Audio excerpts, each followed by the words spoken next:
This is the Sony Alpha 7 IV, and I've been shooting with it long enough to trust it on real gigs and personal projects.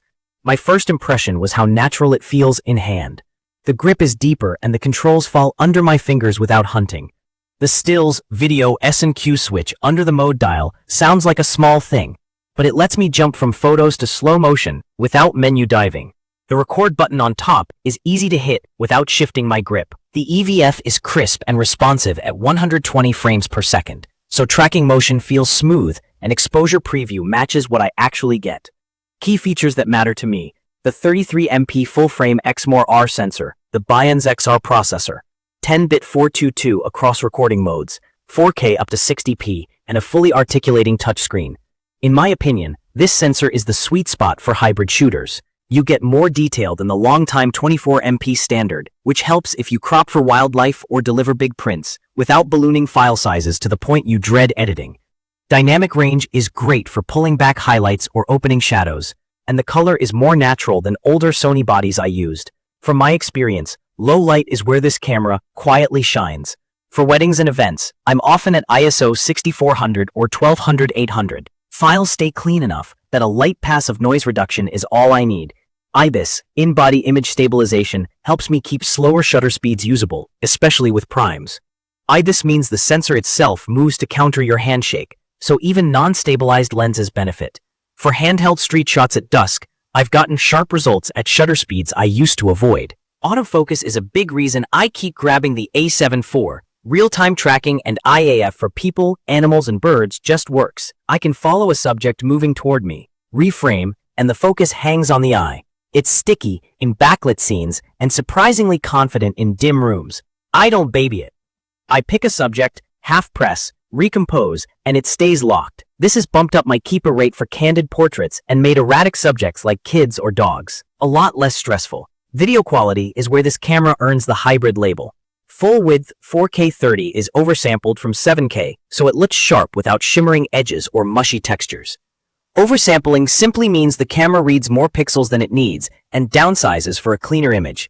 The 10-bit 422 files give me richer color data for grading, which makes skin tones smoother and lets me push LUTs or S-Log3 without banding. If you don't want to grade, S-Cinetone looks great out of camera. I've delivered client pieces with only minor tweaks because the color feels cinematic but natural. There is a crop at 4K 60. It switches to about a 1.5x Super 35 area, which is basically APS-C. In practice, that tightens your field of view. I adapt by using a wider lens or stepping back. I still use 4K 60 often for B-roll, product shots, and moments where I need motion to feel a little smoother and the detail holds up. Rolling shutter is present if you whip pan or shoot fast horizontal motion. Straight lines can lean. For normal handheld movement and talking heads, it's not a problem. If I know I'll pan fast, I switch to the cropped mode where readout is quicker and the wobble is less noticeable. The screen is fully articulating.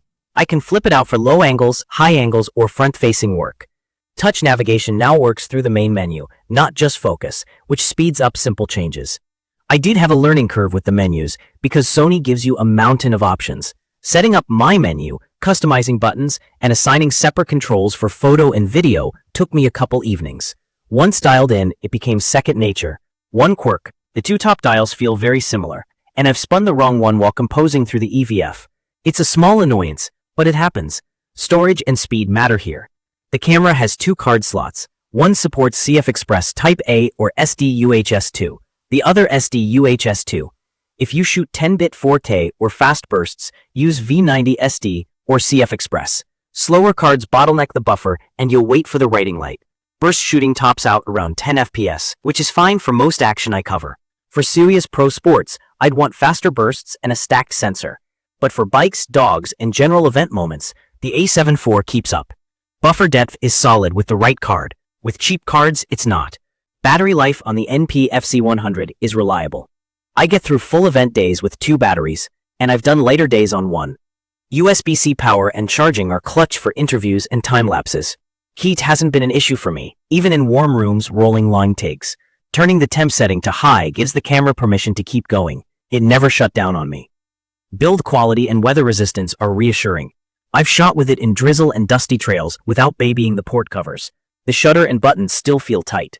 The body balances well with heavier zooms, and much better with primes. Lenses I've cared a lot. 24 to 70 2.8 for work, a 35 1.8 for casual and street, a 70 to 200 when I need reach. The autofocus keeps up with all of them, and the grip is deep enough that my hand doesn't fatigue. If you're new to some of the terms, 10-bit 422 means the file captures more shades of color and more color detail per pixel, which makes gradients smoother and grading cleaner. S-Log3 is a flat profile that preserves highlights and shadows for post-production work. It looks washed out straight from the camera, but grades nicely. HLG is designed for HDR delivery with less heavy grading. Super 35 is just using a smaller crop of the sensor, so your lens looks more zoomed in. It's perfect for anyone who shoots a mix of photos and video and needs one body to cover both well. Wedding shooters, documentary creators, educators making tutorials, travel shooters who want great stills and dependable 4K, and small teams doing corporate or social content will feel right at home. From my experience, the autofocus and color alone make my job easier, and the files hold up to client demands without a lot of fuss. What I worried about before buying: the menu complexity, the 4K 60 crop, and whether 10 FPS would feel slow. The menu took time but is manageable now that I've built custom sets. The crop at 60p is easy to plan around. The burst rate hasn't held me back, but if your life is elite sports, you'll want a different tool. The other practical cost is media. Fast cards aren't cheap, but they're worth it on this camera. I'd recommend this for creators who value dependable AF, strong photo quality, and serious 10-bit video in one package. If you're upgrading from an older Sony or a first-gen mirrorless, you'll feel the leap right away. If you're coming from a high-end stacked sensor body and you rely on ultra-high frame rates or zero rolling shutter, this is more of a balanced workhorse than a specialist.